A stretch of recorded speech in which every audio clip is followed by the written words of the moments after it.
ஒரு பாட்டி கொய்யா மரத்தை ஆசையாக வளர்த்தி வந்தாங்க.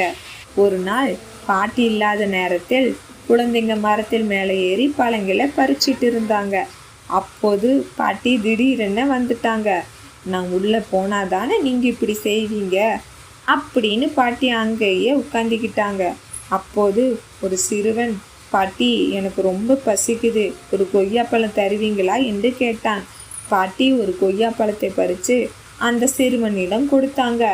பாட்டி, நீங்கள் ஏன் கொய்யாப்பழம் பறிக்க வந்தா அவர்களையெல்லாம் துரத்தி விடுறீங்க என்று கேட்டான்.